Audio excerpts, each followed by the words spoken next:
이러함으로 빌라도가 예수를 놓으려고 힘썼으나 유대인들이 소리질러 이르되 이 사람을 놓으면 가이사의 충신이 아니니이다. 무릇 자기를 왕이라 하는 자는 가이사를 반역하는 것이니이다. 빌라도가 이 말을 듣고 예수를 끌고 나가서 돌을 깐 뜰, 히브리 말로 가바다에 있는 재판석에 앉아있더라.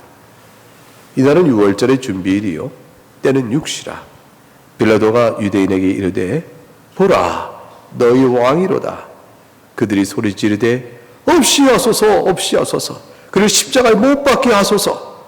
빌라도가 이르되 내가 너희 왕을 십자가에 못 박으랴. 대제사장들이 대답하되 가이사 외에는 우리에게 왕이 없나이다 하니 이에 예수를 십자가에 못 박도록 그들에게 넘겨주니라. 하나님의 말씀입니다. 하나님께 감사합니다. 하나님의 베푸시는 그리스도 안에 베푸시는 은혜와 평강이 여러분 모두에게 충만하기를 주의 이름으로 축복합니다. 빌라도는 예수님이 죄가 없음을 확신했죠. 근데 대제사장 무리가 예수님을 십자가 못 박으라고 빌라도를 압박을 합니다. 결국 죄는 없는데 죽이라고, 십자가 못 박아 죽이라고 압박을 하는 이 상황 속에서 빌라도는 결국에 예수님을 십자가에 못 박으라고 넘겨줍니다. 빌라도가 자신이 범한 죄를 핑계할 수 있을까요? 어떻게 보면 어쩔 수 없었습니다 이렇게 말할 수 있을까요?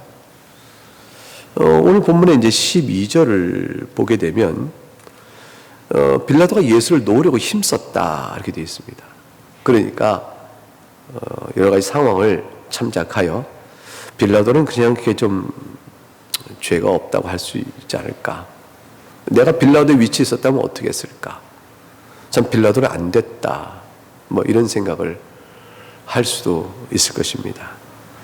그러나 빌라도는 그렇게 이해될 사람이 아닙니다. 착하디 착한데 압력에 의해서 어쩔 수 없이 이렇게 한 것이 아니고 그 압력을 압력으로 받는 자신의 책임이기 때문에 그런 것이에요. 이제 유대인들이 소리질러서 이 사람을 놓으면 가이사의 충신이 아니다 이렇게 말한다고 해서 물러날 일이 아닌 거죠. 왜냐하면 무지한 사람인지 뻔히 알고 있었으니까. 다시 말하면 불가항력적 죄가 아닙니다. 빌라도의 선택이.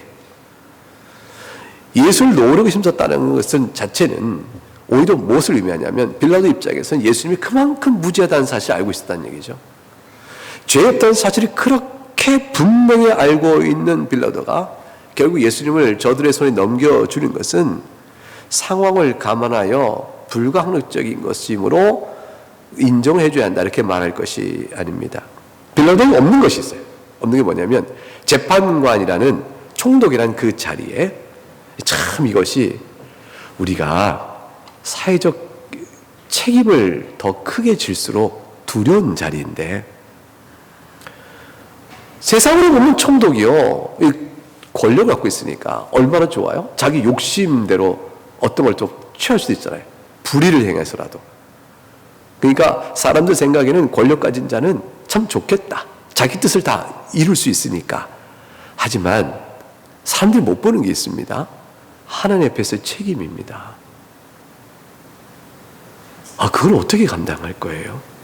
죄는 책임 있는 자리가 있을수록 죄가 커지잖아요. 대통령이 하나님 앞에서 죄를 범하면 그 인은 영향력은 너무나 크고 죄값이 큰 겁니다. 그래서 스스로 선생 되기를 좋아하지 말라 주님 말씀하셨어요. 책임이 크기 때문에. 이 빌라도 권력을 가지고 있으니까 자기 하고 싶은 거 할 수 있어. 좋아. 세상도 좋아 보이고 빌라도는 좋아. 타협해서 자기가 해서 넘어갈지 모르지만 빌라도에게 있어서 있어야 될 한 가지가 있는 겁니다. 그것은 뭐냐면 어떤 값을 치르더라도 내가 주어진 책임은 바르게 해야 한다라는 의지. 그것이 빌라도에게는 없는 겁니다. 이것은 내가 그렇게 할 수는 없다. 내가 양심과 내 주어진 책임에 비추어 이 일은 그렇게 하면 되지 않는다 라고 옳은 일을 선택해 나가는, 공의로운 일을 선택하여 공의롭게 판결해 나가는 재판자로서의 양심과 도덕성이 빌라도에게는 매우 약했던 것이죠. 결국 진리와 공의 사이에 진리를 선택하는 걸 넘어가는 겁니다. 이것은 죄죠. 이건 죄입니다. 이걸 죄인 줄 알고 주 앞에서 엎드려 용서와 회개를 구하고 새로워지는 모습으로 살아갈 수 있어야 하는데 빌라도에게는 그런 눈뜸이 없었습니다. 결국 이제 무리가 협박에 가까운 요구를 하자 악을 선택한 거죠. 빌라도에게는 우리가 오늘 봤던 말씀의 10절에 우리 그 12절부터 읽었는데 10절 말씀 보면 빌라도가 예수님께 이렇게 장담하잖아요. 내가 놓을 권한도 있고 십자가 못 박을 권한도 있다. 스스로 말한 바대로의 권한이 있습니다. 이걸 올바르게 행사하지 않은 거죠. 빌라도를 압박한 대상의 무리들의 이들의 죄를 한번 생각해 보죠. 이 사람 놓으면 가이사의 충신이 아니라고 말했습니다. 이 정도까지는 빌라도가 오히려 반론할 수도 있을 거예요. 왜냐하면 무슨 소리야? 가이사가 나에게 명하여 이곳에 세울 때는 죄 없는 자를 놓는 것이 우리 로마 법입니다. 로마 법은 공의롭고 정의가 있으니 죄 없는 자를 놓고 죄 있는 자를 뭐라는 것이 이것이 로마 법이니 내가 로마 법에 충성되게 하면 가이사에게 충성되는 것이 무슨 소린가? 이렇게 말할 수도 있을 것 같잖아요. 근데 그 얘기를 못하는 겁니다. 그리고 무릇 자기를 왕이라는 자를 가이사를 반역하는 것입니다 라고 말했어요. 저들이 이제 반역죄로 예수님을 밀고 나가는 거죠. 반역죄로 고소된 자를 무죄 방면한다. 이 쉬운 일이 아니죠. 사건 자체가 조금 예민해진 것입니다. 근데 이 대제사장 무리들의 이 발언을 어떻게 봐야 되겠습니까? 이들이 정말로 예수님이 가이사에게 반역하는 그런 왕이라고 스스로 내세우고 세력을 모은 자라고 보는가요? 대제사장 무리는 한 명도 예수님이 가이사에게 직접 세상의 왕으로서 가이사에게 대적하는 그런 반역적 행동을 했다고 생각하는 사람 아무도 없어요. 그럴 이유가 아무것도 없는 겁니다. 다만 한 가지 빌미를 잡자면 요한복음 12장 12절부터 15절에 나오는 한 대목에서 잡아보려면 잡아봅니다. 그게 뭐냐면 이 종료주일이죠. 예루살렘에 입성하는 예수님의 모습입니다. 12장 12절부터 15절 말씀 이렇게 되어 있어요. 명절에 온 큰 무리가 예수께서 예루살렘에 오신다는 말씀을 듣고 종려나무 가지고 맞으러 나갑니다. 호산나 찬송하리로다. 주의 이름으로 오시는 이 곧 이스라엘 왕이시여, 이스라엘 왕이시여, 호산나 우리를 구원하소서, 호산나 이스라엘 왕이시여 이렇게 외쳤어요. 근데 예수님은 그 환호를 받으면서 입성하셨는데 타고 가신 것은 나귀 새끼였습니다. 어린 나귀였습니다. 이것은 어떤 사실을 예수님이 보여주신 것일까요? 저들이 외친 왕과 예수님을 향해 외친 왕과 예수님께서 그 소리를 듣고 보이시는 이 모습은 사뭇 다른 왕권을 보여주고 있어요. 서로 다른 나라를 보여주고 있어요. 저들은 호산나 우리를 구원하소서 이렇게 외쳤을 때 유대인의 생각은 예수님을 어떤 왕으로 생각했냐면 그 앞에 12장 그 앞에 있었던 놀라운 사건까지 이어지는 예수님의 여러 표적들을 생각하고 왕으로 외친 겁니다. 그건 뭐냐면 나사로를 살리신 사건. 죽은 지 나흘 된 나사로를 무덤에서 살리신 사건까지 예루살렘에 쫙 퍼졌단 말이에요. 38년 된 병자를 눈뜨게 한 것, 귀신을 내쫓은 것, 뭐 할 것 없이 나병 환자를 고쳐주신 것, 죽은 자를 살리신 일. 이게 한 번이 아니고 나인성의 과부도 살린 적이 있으시니까 이러한 예수의 표적과 행하신 일이 쫙 퍼지면서 저들에게는 예수가 바로 약속된 그 메시아일 것이다. 약속된 메시아는 다윗의 후손을 오시는 이고, 그래서 오직한 바리새인들이 와서 당신이 다윗의 후손이냐고 묻잖아요. 다윗이 이렇게 물어요. 메시아냐 묻고요. 네가 그리스도이냐 이렇게 제사장들 신문하게 묻습니다. 그러면 예수님이 그리스도라는 민간화에 퍼진 소리가 있는 거죠. 근데 이들이 생각한 메시아는 어떤 메시아냐면 다윗의 후손 이들은 다윗이 이스라엘을 세속적 의미에서 이 땅에 하나님 나라의 왕권적 통치를 이룬 것처럼 이자가 와서 그 이 땅에서 이스라엘의 세속적 나라요 세상의 왕권을 이룰 것이라고 보는 그 메시아예요. 그러니까 로마의 압제로부터 우리를 해방시키는 것은 물론이거니와 동시에 실제로 이스라엘의 다윗 통치처럼 그가 와서 보좌에 앉아서 군사를 데리고 쫙 이렇게 세상적 통치를 이루는 그 메시아가 올 것을 기다렸던 이스라엘 백성의 민간 신앙, 그 신앙에 따라서 호산나 우리를 구원하소서 이렇게 한 거죠. 당신 그럴 만한 능력이 있네, 아무도 못했던 일을 다 하네, 세상에 나사로 죽은 자를 살리셨지 않는가. 오병이어의 기적도 베풀었으니까요. 먹을 거 주시고 죽은 자 살리고 병자 고치고 로마 압제도 다. 성경에 보게 되면 그가 오면 옥에 갇힌 자를 다 어떻게 노임을 받게 한다까지 있으니까 이들이 그런 생각을 한 거죠. 예수님은 나귀 타고 오시면서 그는 왕으로 자신의 왕권 선포하신 거 아닙니다. 예수님은 평화의 왕이었어요. 예수님은 영적 의미에서의 왕입니다. 죄 사함을 이루시사 모든 죄의 세력에서 노임받는 구원을 베푸시는 왕으로 오심을 보여주신 것이었습니다. 그것이 바로 하나님과 우리 사이에 화평을 이루시는 왕의 모습입니다. 그러면 이런 예수님의 입성 때 대제사장 무리들은 예수님을 어떻게 봤을까요? 대제사장 무리들도 똑같은 메시아에 대한 기대가 있었습니다. 메시아가 오면 세속적 나라를 이룰 것이다. 자, 그런데 이 대제사장 무리들이 예수님을 정말로 호산나라고 불렀냔 말이에요. 그렇게 안 불렀습니다. 저들은 많은 사람들이 예수님 오시고 호산나 우리를 구원하시오 다윗의 이름으로 오시는 왕이요 이렇게 외칠 때 대제사장 무리들은 무슨 소리냐? 저들이 지금 무슨 하고 있는가? 저 예수가 무슨 다윗의 후손이요 메시아인가? 말도 안 되는 소리를 내고 있구만. 이렇게 하면서 부인했습니다. 그러니까 대제사장 무리는요 예수님을 로마의 앞에서 구원할 다윗의 후손 메시아로 인정하지 않았습니다. 다시 말하면 예수님이 세속적 왕권을 가지고 로마와 싸울 자로 보지 않았던 거죠. 따라서 예수님은 가이사의 반역죄를 지는 자가 아니라고 스스로 말하고 있는 거죠. 자기들은 예수님을 한 번도 가이사에 반역할 만한 세속적 왕권 가진 메시아로 보지 않았습니다. 그럼 그들이 그 예수님께서 보이신 바처럼 평화의 왕이요 죄사함 받는 영적 의미의 나라의 그 메시아로 받는가요? 그렇게 보지 않았죠. 그러니까 종교적 의미에서 이 대제사장은 예수님은 세속적 의미의 왕 메시아라고도 보지도 않았고 영적 의미의 메시아라고는 더더구나 개념이 없었어요. 이들에게는 그런 이해와 신앙이 없었습니다. 그러니까 예수님은 단지 하나님을 자신이 하나님의 아들이라 말하고 자신이 하나님께로 온 자다라고 말하고 하나님을 자기 아버지라 말하고 하나님과 동등됨을 취했다 또 안식일을 범했다라는 이유로 인해서 예수님을 죽이고자 하는 그런 마음을 가지고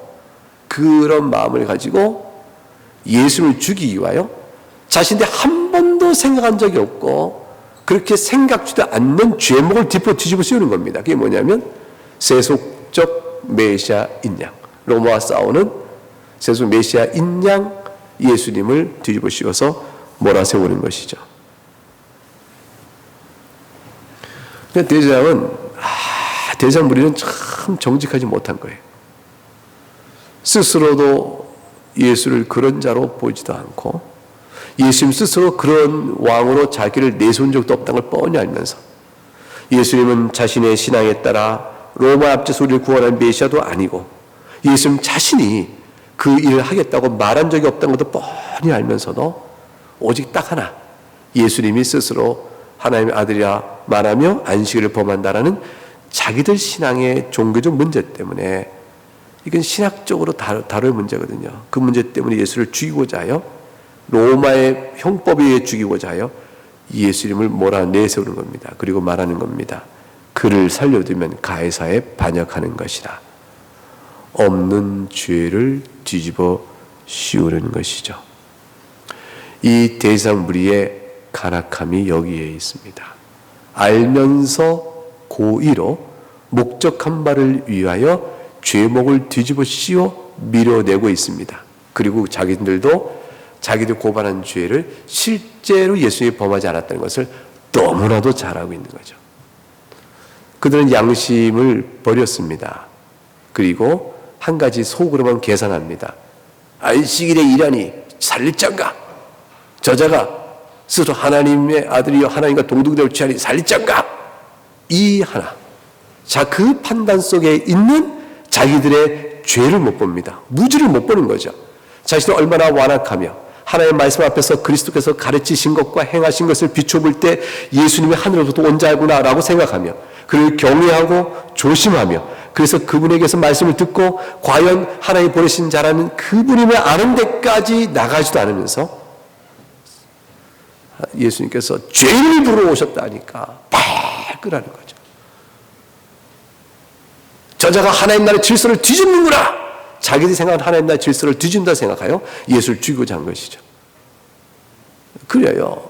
주님께서 그들을 향하여 책망하시고 그들을 향하여 경고하시고 그들을 일깨워 가르치는 모든 것들을 듣지 않은 채 자기들의 전통과 자기 신학 위에서 예수님을 죽이고자 결정을 내려놓고 그러기 위해서 잊지도 않은 죄목을 뒤집으시오 가이사에 반역하는 자라 세속적 왕권을 주장하는 자라 이렇게 죄목을 씌워 말합니다.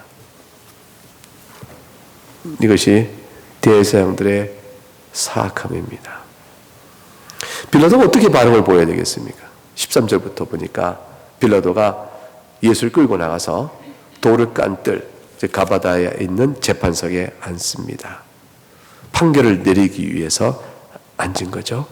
자, 이제부터 하는 말은 빌라도의 말은 판결, 공적 권위를 갖습니다. 어떤 판결을 내릴까요? 14절부터 16절까지 내용이 기록되어 있습니다. 이 날은 6월절의 준비일이요 때는 육시라. 빌라도가 유대인에게 이릅니다. 자, 뭐라고 처음에 얘기합니까? 보라, 너희 왕이로다. 빌라도가 왜 이렇게 말했을까요? 진짜 빌라도가 예수님이 유대인의 왕이라고 생각한 것입니까? 아닙니다. 근데 저들이 가이사에 대하여 반역하는 것이다 하고 말하는 이상 저들이 예수를 유대인의 왕이라고 하여야 그 죄목이 성립되잖아요. 저들이 왕이라고 들고 가이사에 반역을 했다고 죄목을 들고 나오니까 그 거짓됨을 뻔히 알면서 조롱하고 있는 거죠. 너희가 예수를 너희 왕이라고 생각도 안 하면서 예수를 가리켜서 가이사의 반역죄로 나에게 왔느냐? 그러면 너희가 내게 끌고 온 바대로 내가 너에게 말하노라. 너희 왕이다. 이렇게 말하는 거예요. 너희 왕이구나. 이렇게 말하는 거예요. 너희가 믿지도 않고 있지 않으면서도 그 왕이라고 하고 내게 끌고 왔으니 이 자를 내가 죄 있다 하려면 정말로 너희 왕이어야 되는데 그렇다면 내가 말하는 이 자가 정말 너희 왕이구나. 이렇게 말하는 거 똑같은 거예요. 뭐라고 대답했나요? 15절에 없이 하소서 없이 하소서. 그리고 십자가에 못 박게 하소서. 무조건 죽이라는 거예요. 무조건. 이유를 설명하지 않습니다. 15절에 그래서 빌라도가 한 번 더 또 한 번 저들에게 말합니다. 너희 왕을 내가 십자가 못 박으랴. 이게 우리말은 내가 주어가 먼저 오잖아요. 근데 그 헬라어 원문에 실제되는 너희 왕을 이게 빌라도가 이걸 먼저 내세워요. 너희 왕을 내가 십자가에 못 박으랴. 이게 이 너희 왕을 먼저 내세웁니다. 너희가 스스로 예수가 자기를 왕이라고 한다 십자가 못 박으러 하니 너희가 그를 정말로 왕으로 믿은 것이냐? 너희가 스스로 왕으로 인정도 안 하면서 어쩌면 내가 보기에 악행 없는 이 예수를 십자가 못 박으러 하는가? 내가 십자가 못 박으려면 딱 한 가지 조건이 있어야 한다. 그것은 너희가 정말 이제 왕으로 인정하고 너희가 왕으로 따르고 그래 너희가 전체적으로 이자 때문에 가이사에 반역한 죄가 있어야 한다. 그래서 내가 묻겠다. 이 예수가 십자가에 못 박아야 할 정말 너희 왕이냐? 라고 다시 묻는 겁니다. 너희 왕이라면 내가 십자가 못 박으겠다. 이 말인 것이죠. 빌라도가 이 말로 사실 예수님을 살리고자 한 것이죠. 예수님은 세상의 왕이 아닌 줄 알기 때문에 빌라도는 로마법에 의해서 이 사람 처형할 아무런 이유를 못 찾은 겁니다. 그러면서 이렇게 너희 왕을 내가 십자가 못 박겠냐라고 말할 때 빌라도는 실제로 유대인의 왕도 아니고 이거 아닌 줄 딱 알면서 이렇게 말을 하게 되니까 이 빌라도의 말을 통해서 예수님이 실제로 영적으로는 이스라엘 참 왕임이 아이러니하게 계속 이방의 입을 통해서 외쳐지고 있는 거예요. 대제사장 무리가 이제 뭐라고 대답하냐면 15절에 끔찍한 대답을 했습니다. 상상도 못하는 말이 이스라엘의 대제사장 무리의 입에서 나옵니다. 가이사 외에는 우리에게 왕이 없나이다. 대제사장 무리에게 있어서 이스라엘 왕은 누구세요? 하나님이시잖아요. 그리고 하나님이 세우시는 메시아 다윗의 후손 그 그리스도만이 왕일 것입니다. 근데 급기야 이들이 예수님이 유대인이 급기야 이들이 가이사를 왕이라고까지 말했습니다. 대제사장의 신학에 따르면 이들 이렇게 말을 했어야 돼요. 사실은 이들의 정직한 신학에 따르면 예수님은 우리가 기다린 메시아가 아니요. 그러지 그는 로마의 압제, 당신들의 압제에서 우리를 해방을 시킬 다윗의 후손 메시아가 아니요. 우리는 그 메시아를 기다리고 있어. 그 메시아가 오면 이 세상 나라를 세울 거고 로마 압제 우리를 해방시킬 것이요. 그가 우리의 참 왕이요. 우리는 그를 기다리고 있어. 그러니까 가이사는 우리의 왕이 아니요. 우리의 왕은 오실 그 메시아가 우리의 왕일 뿐이요. 이렇게 말해야 되는 거예요. 이게 대제사장의 신학에 따른 정직한 고백이고 신앙의 신조여야 됩니다. 그런데 이들은 가이사를 우리의 왕이라고 말합니다. 딱 한 가지 이유. 예수님을 죽이고자 하는 목적을 가지고. 사실 예수님이 가이사를 반역할 아무 일도 안 했다고 뻔히 알면서도 가이사만이 우리의 왕이고 예수를 놔준 것은 반역하는 것이고 이렇게까지 말을 하고 있습니다. 대제사장의 영적 정체성, 그들의 성질이 분명히 드러나죠. 자기가 갖고 있는 신학도 부인하고 양심도 부인하고 가이사에게 자신의 영혼을 팔아넘기는 이 악한 말, 이 끔찍한 말을 하고 말았던 것입니다. 예수를 죽이고자 하는 한 가지 목적 때문에. 결국 어떤 걸 우리가 보게 되냐면 하나님께서 참 역사하시는 게 그렇습니다. 대제사장 무리가 가이사에게 예수를 끌고 와서 십자가에 못 박으셔. 가이사가 그래? 너희 뜻이 그렇다면 그렇게 하지 뭐. 이렇게 쑥 넘어갔으면 이 제사장 무리가 가이사가 우리 왕이요. 가이사가 우리에게 왕이 없어. 이렇게 말하지 않았을 거예요. 근데 하나님께서는 저들의 입에서 예수님, 무지한 예수님을 십자가에 못 박기 위하여 결국에는 저들의 영적 정체성, 즉 무지한 예수님을 십자가에 못 박아야겠다고 한 저들의 생각과 영적 성격이 무엇인가를 드러내시는데 가이사 외에는 우리에게 왕이 없다라는 말을 스스로 하게끔까지 하나님이 이끌어내세요. 사태가 그렇게 전개되어 가는 겁니다. 빌라도가 생각밖에 저항이 큰 거죠. 빌라도가 생각밖에 양심이 있는 자처럼 죄 없어 무죄 방면하겠다고 말하고 버티는 거죠. 이 버티는 빌라도를 꺾기 위해서 압박을 내기 위해서 결국은 자기들이 가이사 외에는 왕이 없다는 말을까지 내뱉게끔 만들어버리신 거예요. 하나님 역사의 섭리예요. 그리고 스스로 그 말로 자신들의 행위에 대한 성격이 무엇인가를 스스로 정죄하게 만드신 겁니다. 이 말을 한 대제사장 무리가 자기들의 죄값을 치르게 되어질 것입니다. 하나님께서는 악인이 자기의 말로 자기를 심판하도록 하시는 섭리를 참 많이 하세요. 때로는 양심 있는 양, 다른 사람의 허물을 그렇게 말했던 사람이 어느 때인가 자기 한 말로 자기의 허물을 다 정죄받을 때가 온다는 거죠. 스스로의 말로 스스로의 죄를 정죄도 하나님이 이끌어 가십니다. 하나님은 살아계시거든요. 주님께서 그런 것들을 보시고 서로 비판하지 말라 하셨어요. 정죄하에 앞서지 말라 하셨습니다. 근데 세상은 다 그렇게 가죠. 우리 많이 보잖아요. 만약 우리가 평생 해온 어록을 다 정리해 놓는다면 오늘의 그 내 말이 나를 얼마나 많이 정죄할 것인가, 우리는 아마 못 견딜 겁니다.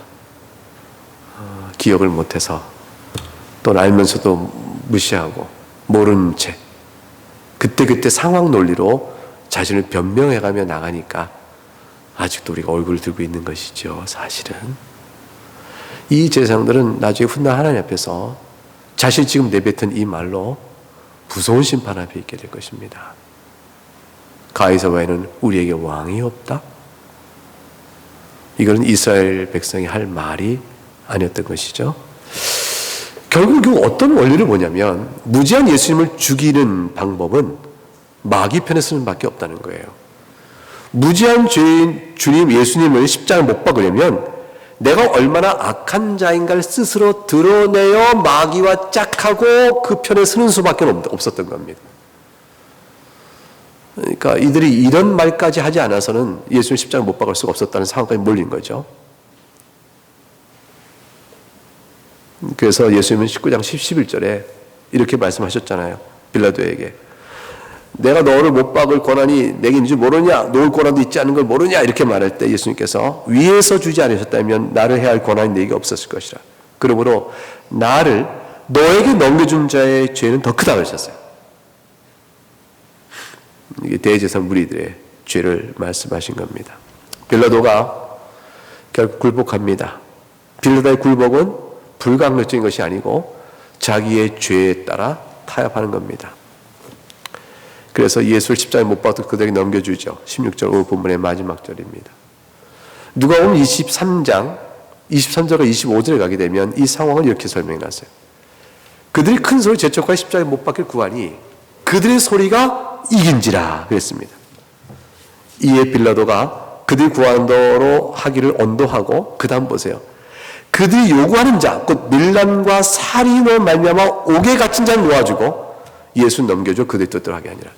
예수 넘겨주는 것뿐만 아니고 그 가운데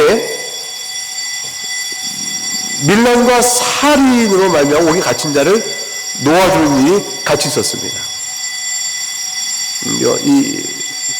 이 비상벨 소리가 뭘까요?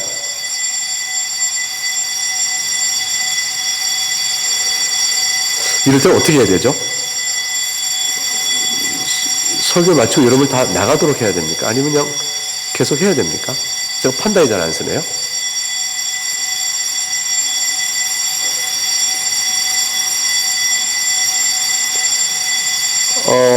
화재 경보인가요?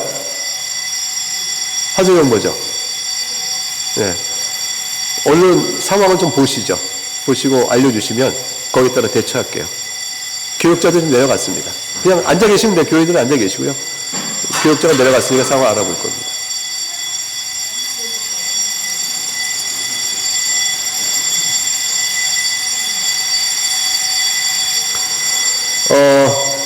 상황 올 때까지 말씀을 좀 더 이어가고 정리하도록 하겠습니다.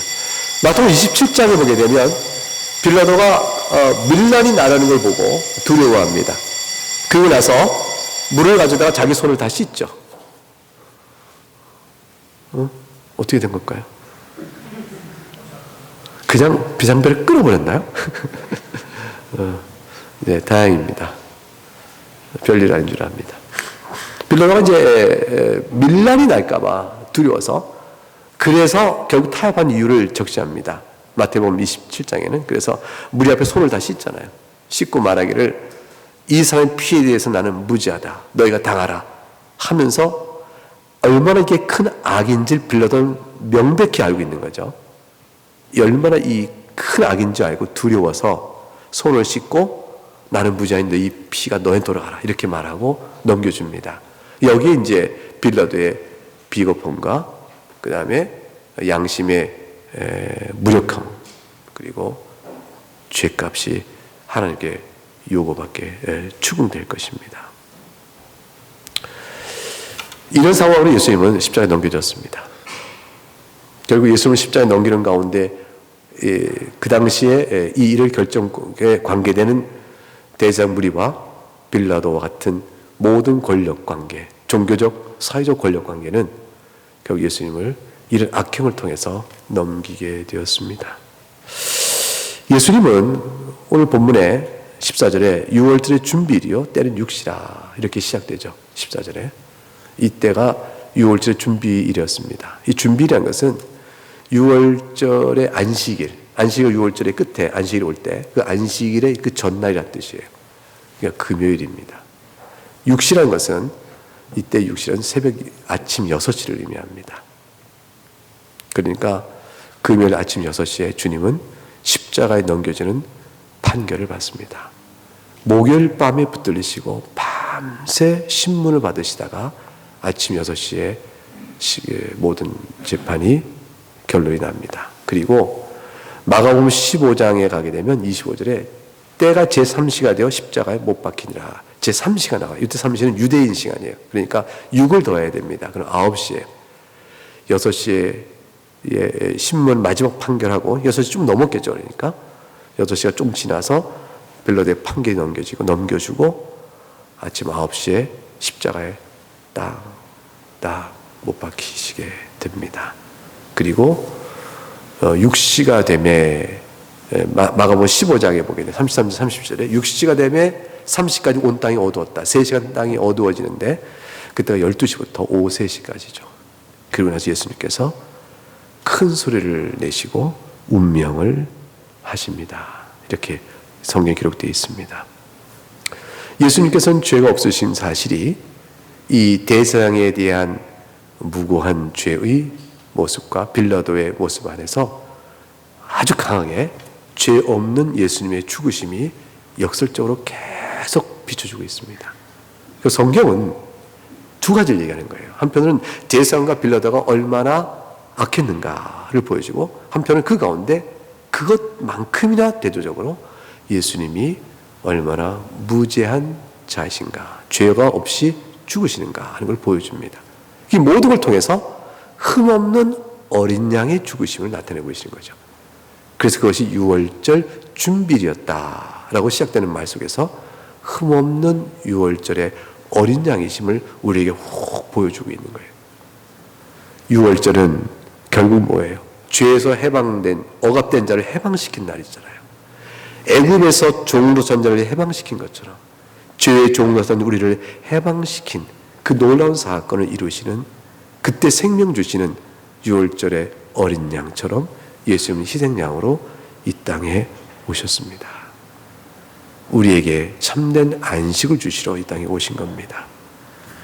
대제사장 무리와 빌라도의 악행을 통해서 우리는 하나님을 대적하고 하나님의 오르심에 대하여 아니라고 말하는 그 어떤 핑계도 마귀 편한 사실을 잊지 말아야 돼요. 우리가 미련한 자는 이런 상황은 하나님이 선하실 수가 없어, 이런 상황은 하나님이 오르실 수가 없다고, 하나님이 왜 이렇게 하시겠어? 라는 등등의 자기 이유를 가지고 하나님에 대하여 악하다, 예수님에 대하여 틀렸다 라고 말하려고 합니다. 그 순간부터 거짓과 자기 기만과 무지와 위선 속에 갇혀버리게 됩니다. 사랑하는 여러분, 신앙은 그 무지 가운데서 눈을 뜨게 됩니다.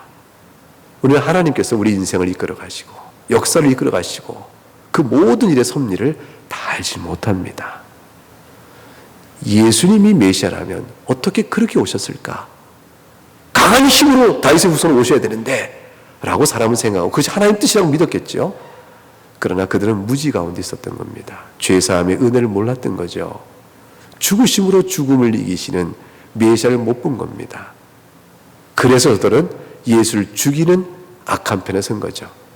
우리 인생 속에 들여지는 일도 하나님 내 인생에 왜 이렇게 이런 일을 주시나요? 라고 말할 때 하나님의 선한 뜻을 굳게 믿어야 합니다.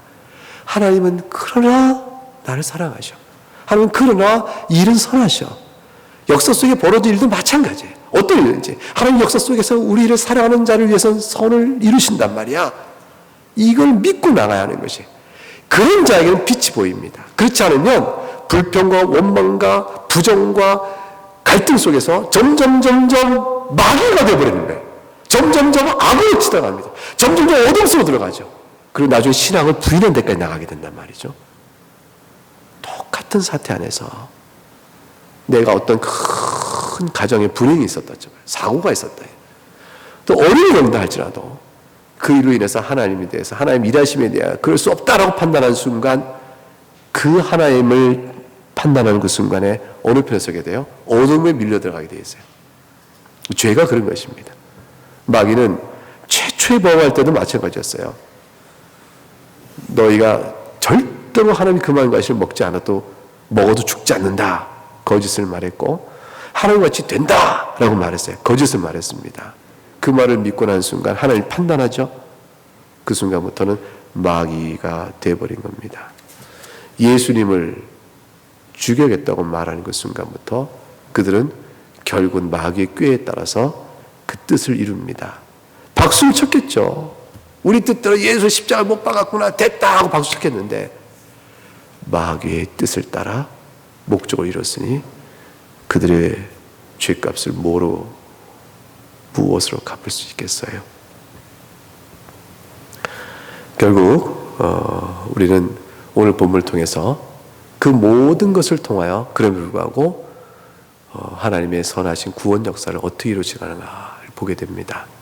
예수님의 무죄함이 드러나고 유월절 흠없는 희생제물로 추구하시는 그리스도의 걸음을 보게 되면서 예수님을 믿는 우리들이 얼마나 복된 것인가를 생각하고, 살아가는 일반 생활이나 신앙생활에서 우리의 태도나 인식, 사고는 하나님을 어떻게 이해하고 있는가, 이걸 또 한번 생각하면서 저들의 악행의 뿌리 깊은 하나님의 대적하는 자에 서게 되는 모습을 이렇게 보고 교훈을 받을 수 있기를 원합니다. 찬송하겠습니다.